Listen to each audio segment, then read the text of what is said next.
Welcome everybody to this Sunday morning program at the Thamadarini. We are on in our tradition, in the second part of the Vesak season. The Vesak full moon was on the 22nd, and in some traditions they observe Vesak from the Vesak full moon for the following months. And in some traditions they start their Vesak months on the new moon before the Vesak moon, then the Vesak moon, and then going down to the next new moon or the dark moon. So we're still quite a bit in the thick of things. We had our ceremonies here at the temple last time, and I think some of you were present with us the last time. It was wonderful to see you in person. Today, a special family who we haven't had a visit with in quite a long time are driving up all the way from Sunnyvale to offer a special Vesak Dana to the bhikkhunis here. And so we've kept the beautiful Vesak altar up for that occasion. Later on this week, I'm visiting a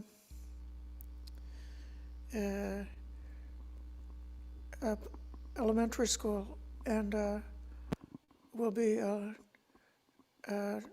speaking with 50 small children about the happiness of giving and the meaning of the Buddha's birthday, and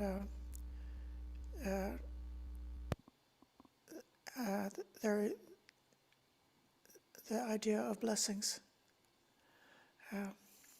So that's all going on. Today was advertised to be a special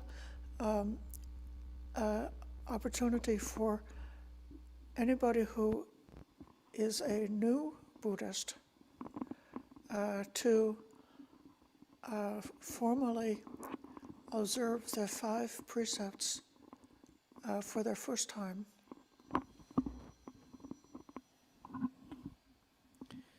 Excuse me. This is kind of like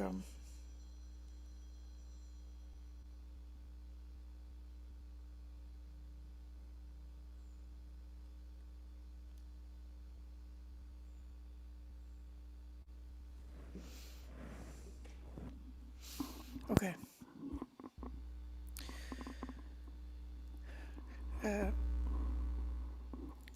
I think that most of the people in the room are people who have been practicing in the Dhamma for a long time and are quite familiar with the 5 precepts. If there's anybody here who is wanting to know that they are a Buddhist by undertaking 5 precepts and receiving a certificate of 5 precepts, if you would kindly put your name and your email in the chat of this meeting, and then afterwards I will either mail you a very fancy-looking certificate with a golden border that you may post on the wall and look at each time you come and go from your home, so you can remember that I'm determined to keep these precepts.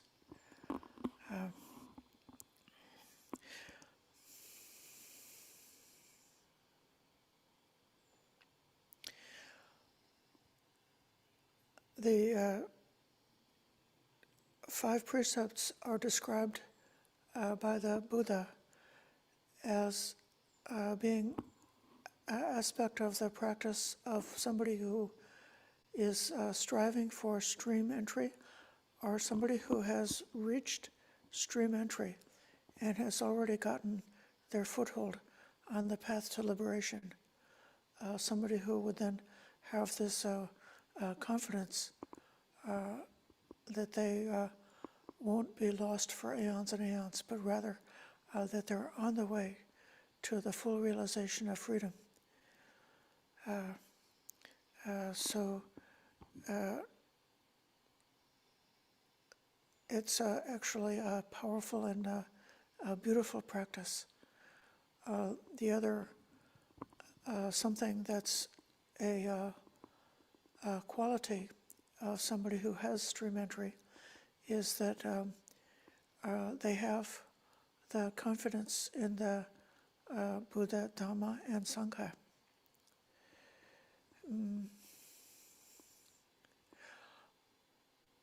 The way that I'm thinking about this confidence and this perfect sila has evolved over the past few days because we have the Buddha's teaching on the gratification, the danger, and the escape. So the gratification and the danger are the cycle of pain and pleasure. You got a pleasure and it's impermanent, and then when you lose it, you have a pain. Or you have a pleasure and it's not the type of thing that you can enjoy forever and ever, and pretty soon you don't enjoy it anymore. And if you just have pleasure and pain, gain and loss, fame and infamy, that's sort of like the addiction to the cycle of the round of samsara. But if you know about the escape, which is letting go of this attachment and grasping with pain and pleasure, then everything is different. Even if you don't yet fully understand what the escape is, what it would be like to let go of attachment, you know that there's an escape. So you've gone to an event, whether it be at a church or a concert or a club or something like that, and or a school, and you've made a note of where the escape doors are, where the exit is. And then if there were a disaster, if there's a fire, you know, there's an escape, there's the escape, I'll just go to the escape. And I can exit from there and get out of this fire. So, what is it like to be in the world with all of its dangers when you know that there's an escape? You just got to carefully, thoughtfully, mindfully, without trampling anybody else, make your way to the escape. But if you didn't know about the escape, or if the escape were locked and blocked, and it were impossible to get out by the escape, then it would be a really different experience, wouldn't it? To be in a place that's catching on fire and no escape. But we have an escape, and the escape is in the form of the Buddha's path of practice, which he realized for himself, and which he has pointed out the way that each one of us can realize it individually for our own selves. I think I'm going to invite everybody to join in reciting the refuges and precepts. And then afterwards we'll have a bit of time for a brief meditation.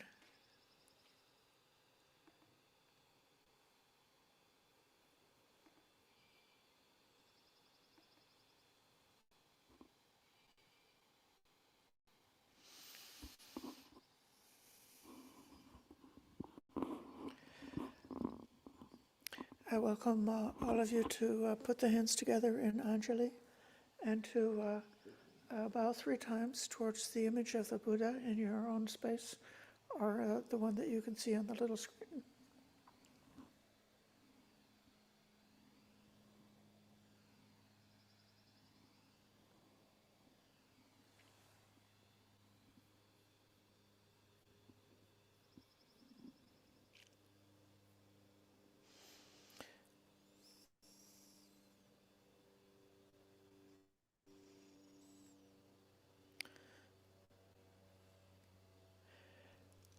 Then we have the requesting the precepts. If one of you would like to unmute yourself and repeat after me these lines of request, because the request really should come from you. Who would be happy to do that? Unmute kala karanne kiwa. Okay. So please recite Mayang Ayya Tisarane Saha.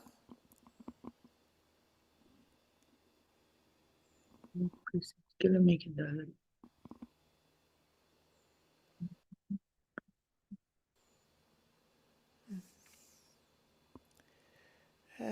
If somebody could be unmuted so that they can recite these lines. Okay, Elaine, now are you going to be unmuted? Are we doing 8 precepts? Oh, sorry. You know what? There are 5 precepts.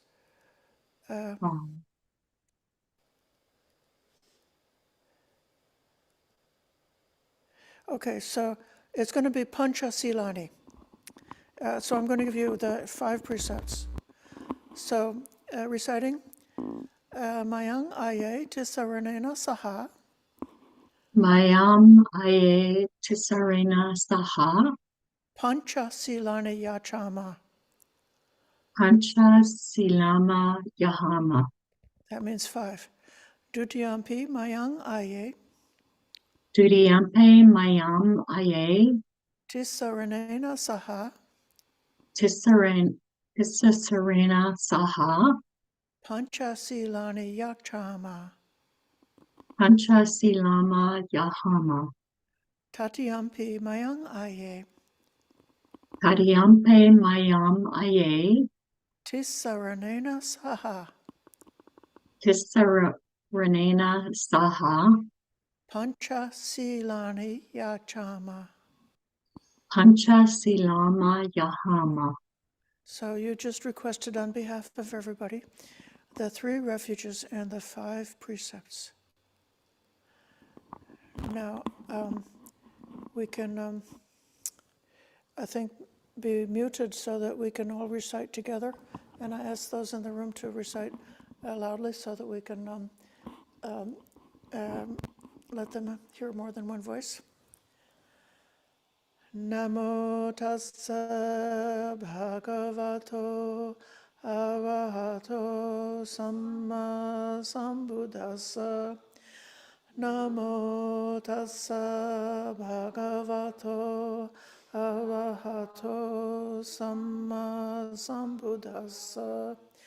Namo tassa bhagavato arahato samma sambuddhassa. Homage to the blessed, noble, and perfectly enlightened one. Homage to the blessed, noble, and perfectly enlightened one. Homage to the blessed, noble, and perfectly enlightened one.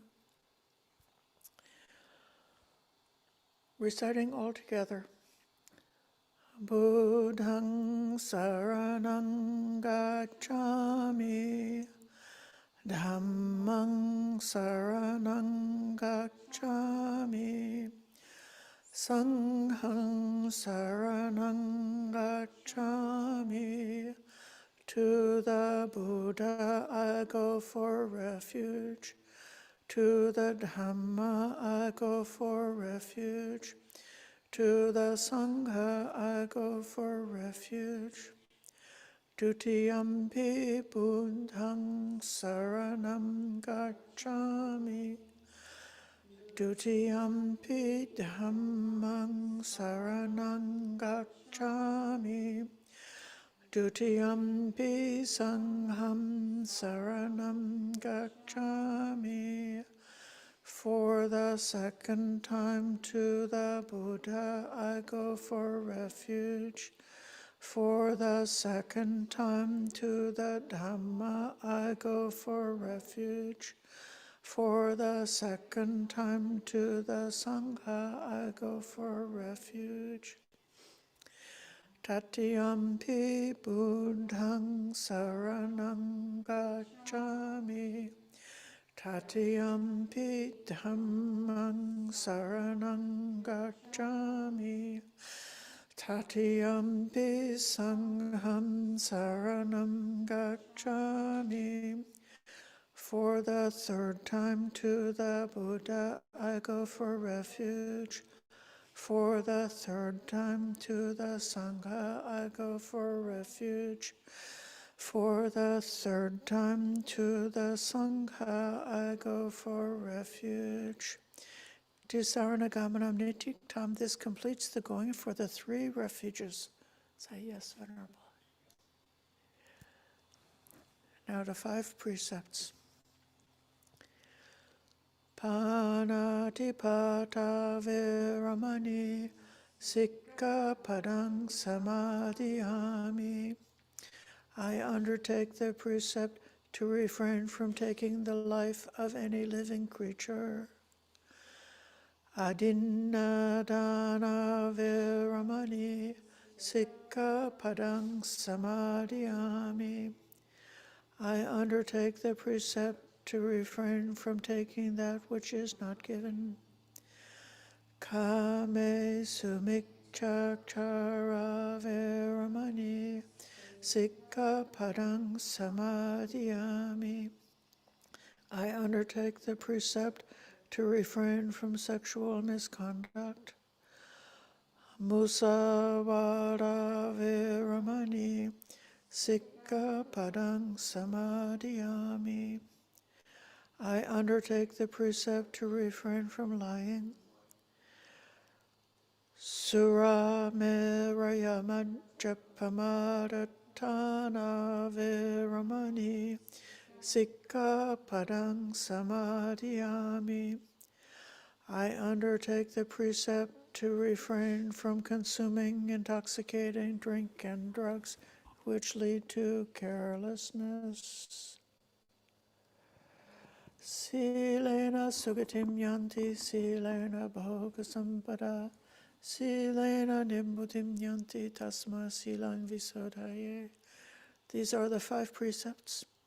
Virtue is the source of happiness. Virtue is the source of true wealth. Virtue is the source of peacefulness.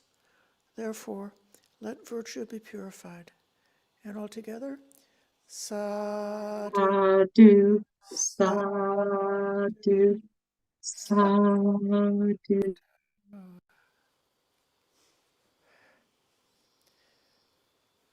Let us sit for a meditation for a little while.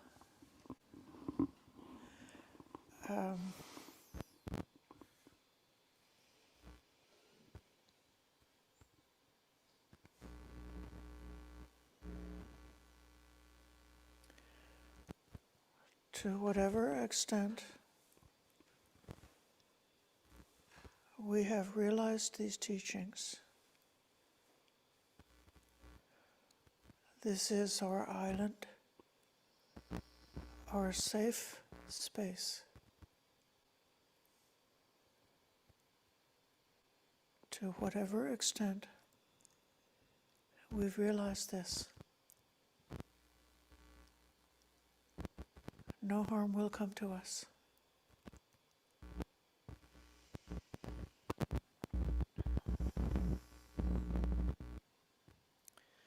Aware of the happiness that comes from that security.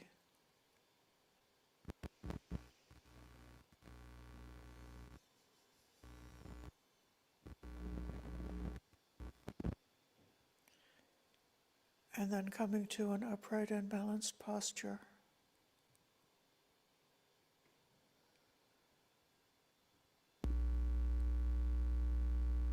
Letting go of thinking. Simply resting in awareness.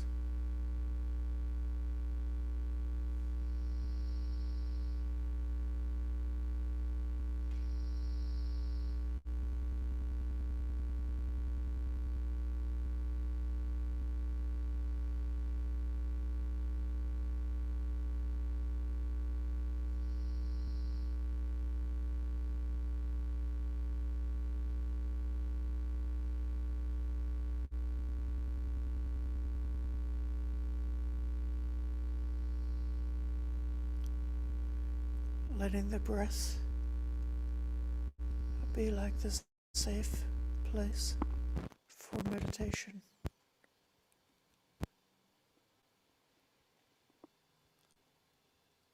Aware of the in-breath,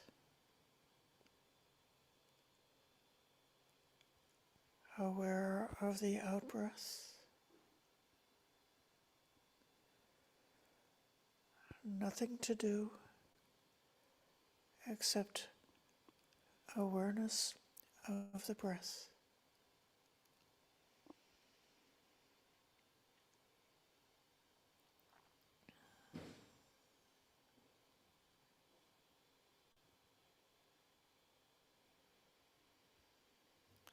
As long as the mind can stay connected here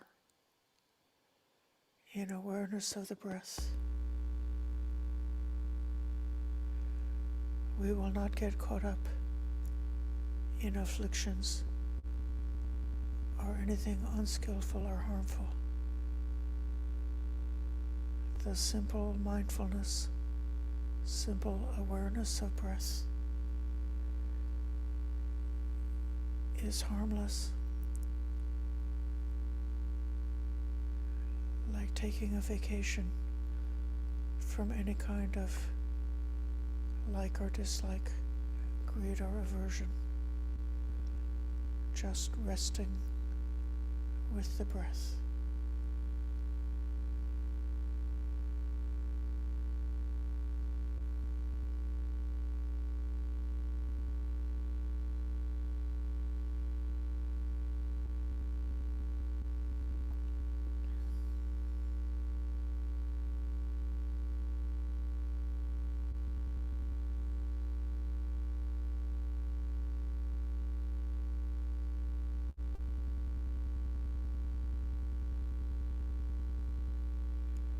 If any other kind of sensation comes along, like touching, hearing, smelling, or tasting, or seeing, just breathe with that sensation. Breathe in with that touching. Breathe out with that touching. So the breath is always there.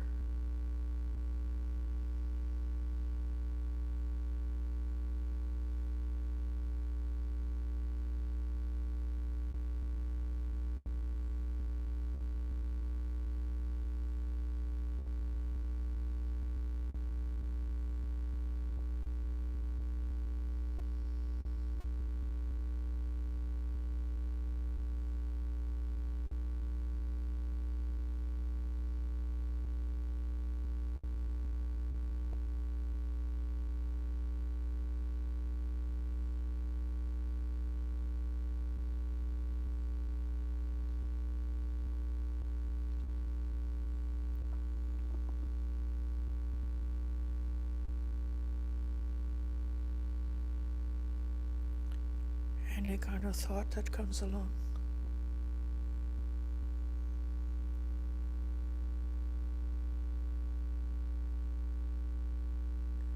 just breathe in with that thought. Breathe out with that thought.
letting the breath come to the front.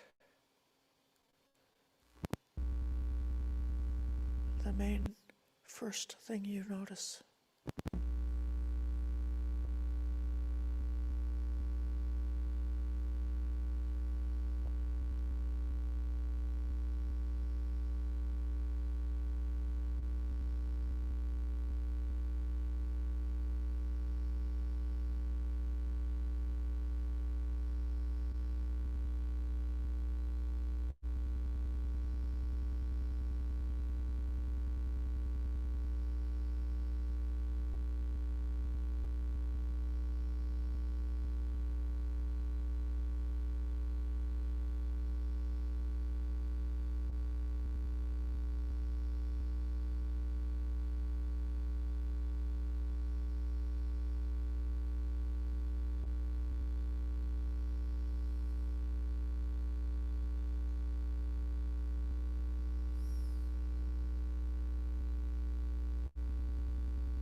the pure breath awareness is completely harmless. No harm to us, no harm to anyone. In that harmlessness, it's completely safe. In that safety, happiness. In that happiness, calmness.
So, dear friends, the Blessed One recommended this 5 precepts as being a structure for life that's very attainable for someone who's in a householder position.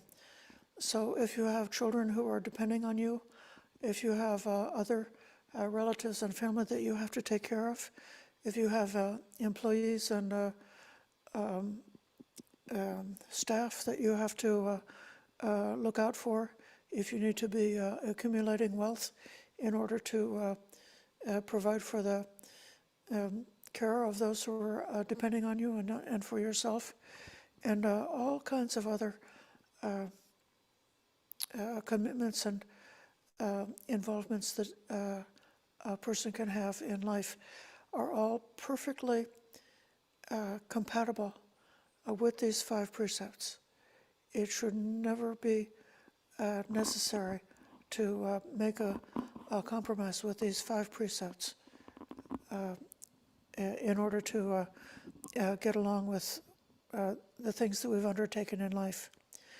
So in that way, the Buddha practiced, or he recommended, a middle way,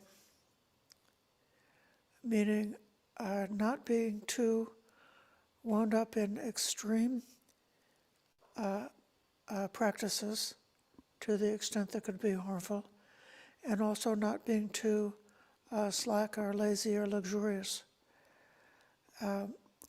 But he is not recommending to take the middle way regarding killing, to say, I will just, moderately kill without going to the extreme of killing. Instead, he recommended to undertake not killing and to speak up for not killing. If for some reason we have killed a creature in the past or in some kind of circumstance where get into a real quandary with killing, I think the usual cases that are mentioned would be a case of euthanasia, mercy killing of an animal or somebody who's extremely ill, who's on life support, and after they've been in the hospital on life support for some time, and medical people conclude that there's no possibility of them recovering to be able to sustain life without being equipped to all that machinery. And then they may come to you and say, it's hopeless. Is it okay to pull the plug and to allow that person to expire naturally? And so one may then feel, is this giving the doctor permission to kill that patient? So there will be gray areas that do need to be cared for and attended to. I'll give you another example of a gray area. Regarding one's own life, even if a person doesn't actively commit suicide by taking a pill or cutting themselves or jumping off a cliff or something like that, it could be that when the body is ill or injured and in the process of coming towards the end, that there's a psychological aspect of letting go of life and allowing death to come. People who are terminally ill, we see many cases where, they might wait until after the holiday season is over before they will pass away, or they may wait until they have a chance to see their family before they pass away. So by exerting willpower, they can will themselves to stay alive, and also by making a different mental decision, they can allow death to come. So is that, fall into the definition of suicide? No, I don't think so. So there is still room for discernment, but nevertheless,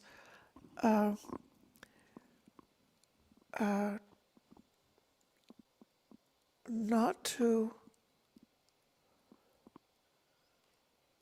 cause an injury to another being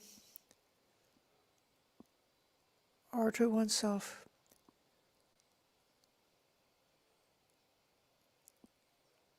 That would cut off their life. the Buddha doesn't really give any allowance or any. Okay, he gives the allowance that if if it was completely unintentional on your part, if somebody is blind, walking up and down doing walking meditation, and there are some insects on the ground, and because they're blind, they can't see them, and so then they step on an insect, and the insect dies. That person is not guilty of killing, because they had no knowledge that there was another creature there. So we have these clarities of definitions, but if you know that it's a sentient being, don't take their life absolutely. I'm giving this just as an example to stand in for the other 5 precepts, but with the idea that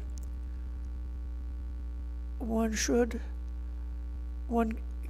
can be an extremist in the sense of going to great lengths to avoid killing, going to great lengths to protect life, going to great lengths to avoid stealing or appropriating something through any kind of malfeasance or trickery or force, or even, there's a chance there could be like a negligent killing, like you killed something because you were too lazy to think about it, and then you sort of killed them by mistake. It was kind of sort of by mistake, but were you being aware? Were you being vigilant? Did you care enough to avoid it? Did you care enough to avoid stealing something, or did you just inadvertently, you pick up something that didn't belong to you, and then you forgot about it, and then you get home and you say, well, how do I come to have this? So good to be an extremist with going to the greatest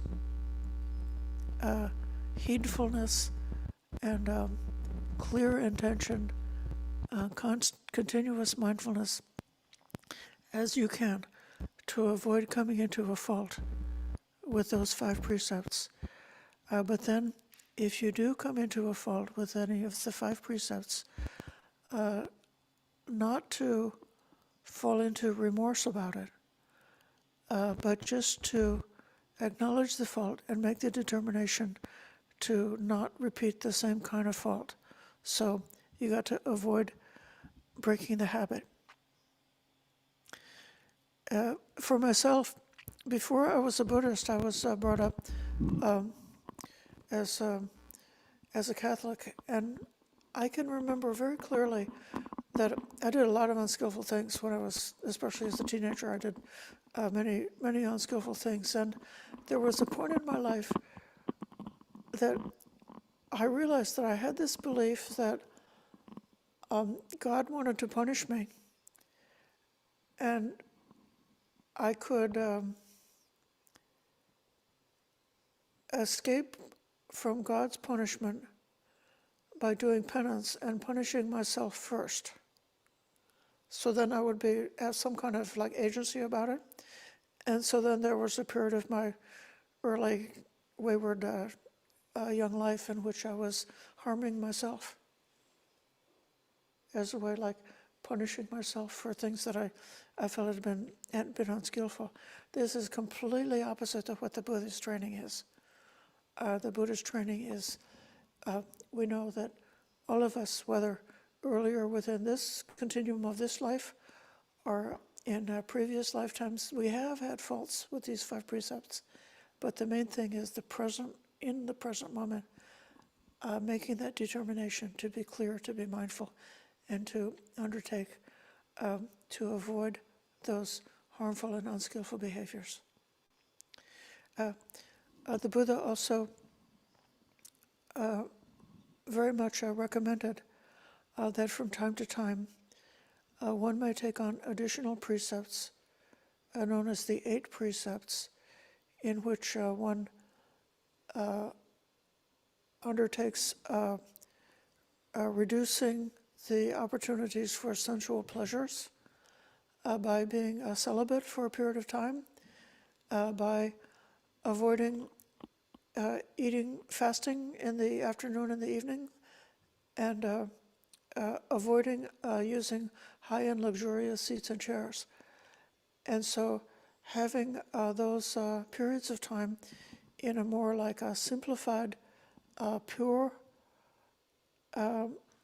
environment, which is especially away from sense pleasures. That's sort of like what we do. In the West, we do this when we take a retreat. We go to a retreat center.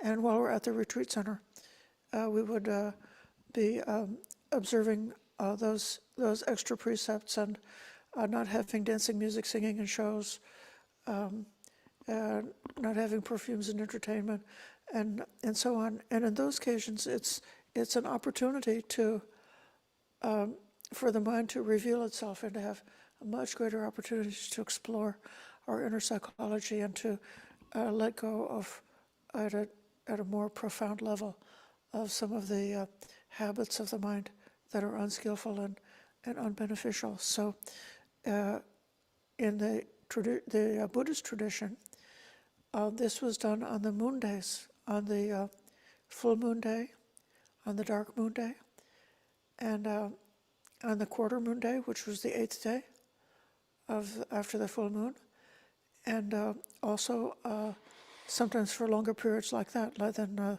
3 days, 7 days, or 30 days, one could take a temporary undertaking of these extra precepts, which is very nice to know. You may think that taking a meditation retreat is sort of like a modern, westernized kind of a thing, but it's not.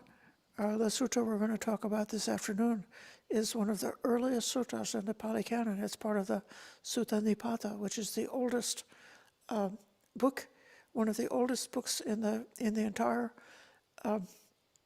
literature that's sent down to us, and so that's very good. So excuse me one second.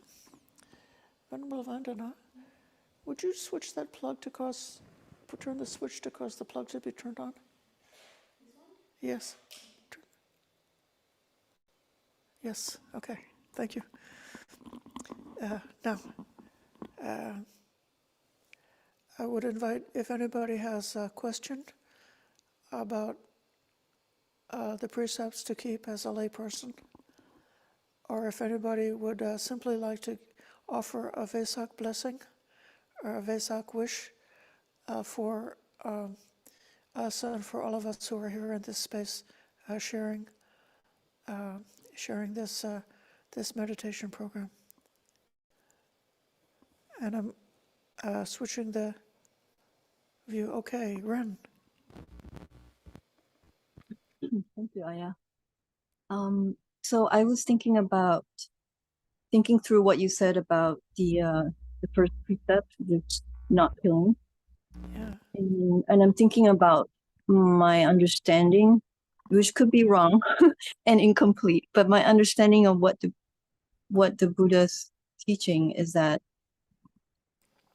we are a combination of the 5 khandhas interacting, coming and going, so are other people, and some of the effects come from the outside, coming from out inward, and some of them are us coming from inside out. So in that kind of a concept worldview, I don't see a lot of distinction between me and other people. We're kind of intermingle, interdependent, sort of.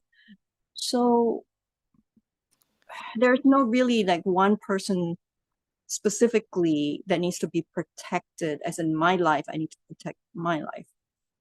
I mean, it's hard to do. It's just conceptual, right? So I don't quite understand the teaching of strong attachment to life, individual life, when individual life is not really individuals. Right. And so why bad karma with killing? That's such a great question, Ren. Here's my understanding. I believe that the vast majority of beings in the world have not come to the realization of non-self. Instead, they have identification with their own individuality, and they are involved in clinging to life.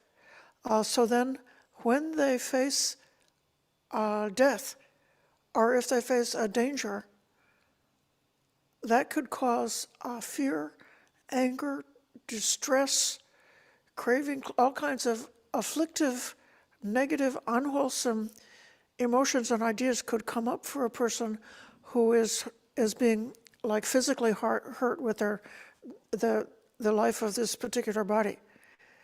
And so to hurt somebody in that way could be like condemning them to eons in hell, because in the course of dying while we're killing them, they may hate us. And that hatred may be like really putting a block for their realization. And then to the extent in which there's this interaction between us and the other, between the self and other, that then, we kind of like have got like a karmic connection. This is why a person who is enlightened, they wouldn't be able to do that to another creature. But if you're an arahant, if you're fully awakened, and if some gang of hooligans comes and cuts off all of your arms and legs and kills your body, if you're already fully enlightened, it won't do you any harm. And so it's kind of like a puzzle, isn't it? That to kill an arahant is considered like a really terrible karma. But if you're an arahant and you're in the process of getting killed, it's like, all right, well, whatever. This a continuum of this particular life form is just coming to its end. So then the anxiety or fear or hatred or all this negative emotion, when it's inflicted on another person by our action, that karma or that kind of reaction, it's kind of like towards the same entity, right? Because in that perception, there is really no individual. There's just one entity. I don't know how else to express it. So then it's an injury within itself, right? Yeah. And so we don't want to cause injury within itself, Right. even though if we truly understand, like an arahant, it really doesn't matter. If an arahant kills another arahant, I guess it doesn't matter, right? Because there's no karma. Yeah. It's said that,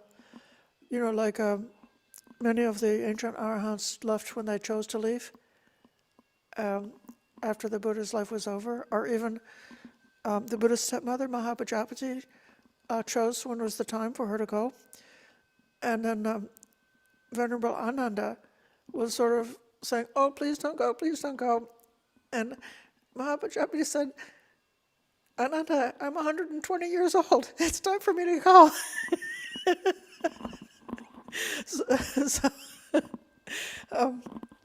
So anyways, that's it. And so it's really like it's creating the occasion for hatred or ill will or fear or some kind of like really bad emotion that could be hurting somebody's chances for liberation. That's really the important aspect of it, more so than as much as just that whether the life form in that form continues or stops. Yeah. Okay, Karen.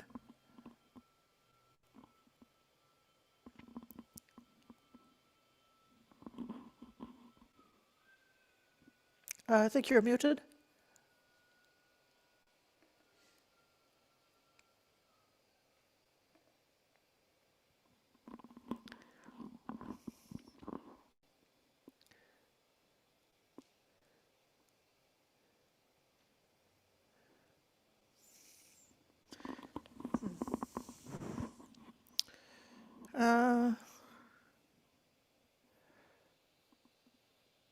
Sorry that your voice is not coming through. If you'd be happy to see if you can make your comment come through, or else send us a chat and I'll read your question out. I'm going to turn to Rowanti. Thank you. So I wanted to, since we talked about refraining from killing, I wanted to share some practice that at home I did this during one of the retreats that I participated. So we have a small plastic cup and we have labeled it bug breeder cake. So we have that at home, and anytime an insect or like a little creature comes inside the house, we would catch it with that small cup and gently remove the bug or the insect outside. So everyone at our home knows, and that is where we reach whenever they see a little roach or someone. So just a little practice since we talked about the non-killing this morning. So I want to make a wish. The benefits that I'm sure all of us have gained through this practice is beyond words. So expressing my deepest gratitude to the Buddha, Dhamma, and Sangha, and all the teachers who have passed these teachings until this time and for the many generations to come. I want to share the blessings of our practice with all the beings, all sentient beings. May all beings be well, happy, and peaceful. Dukkha patta dukkha. Passasana Sokha passasana sokha.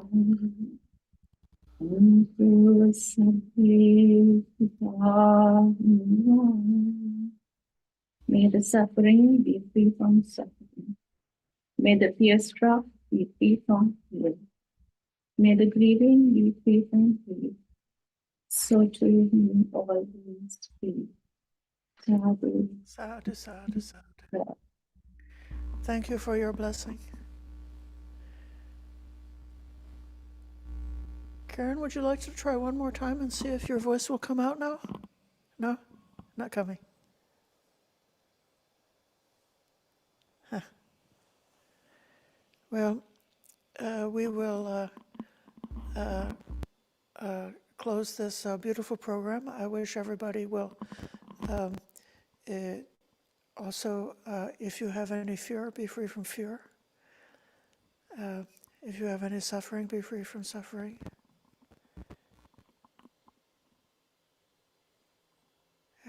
If you have any hatred, be free from hatred. And for you, the same as all of the beings that you can encounter in your world. May all of them be completely safe and protected. We can close with giving our veneration to the Triple Gem.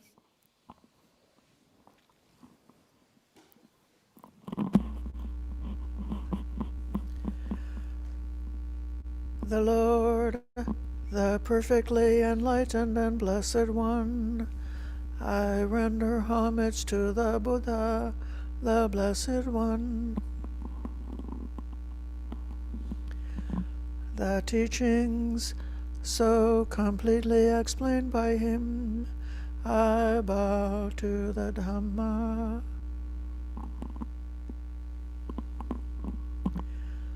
The Blessed One's disciples who have practiced well, I bow to the Sangha.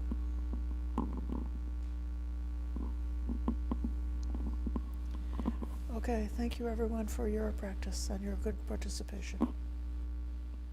Sadhu, sadhu, sadhu. Thank you, Ayya.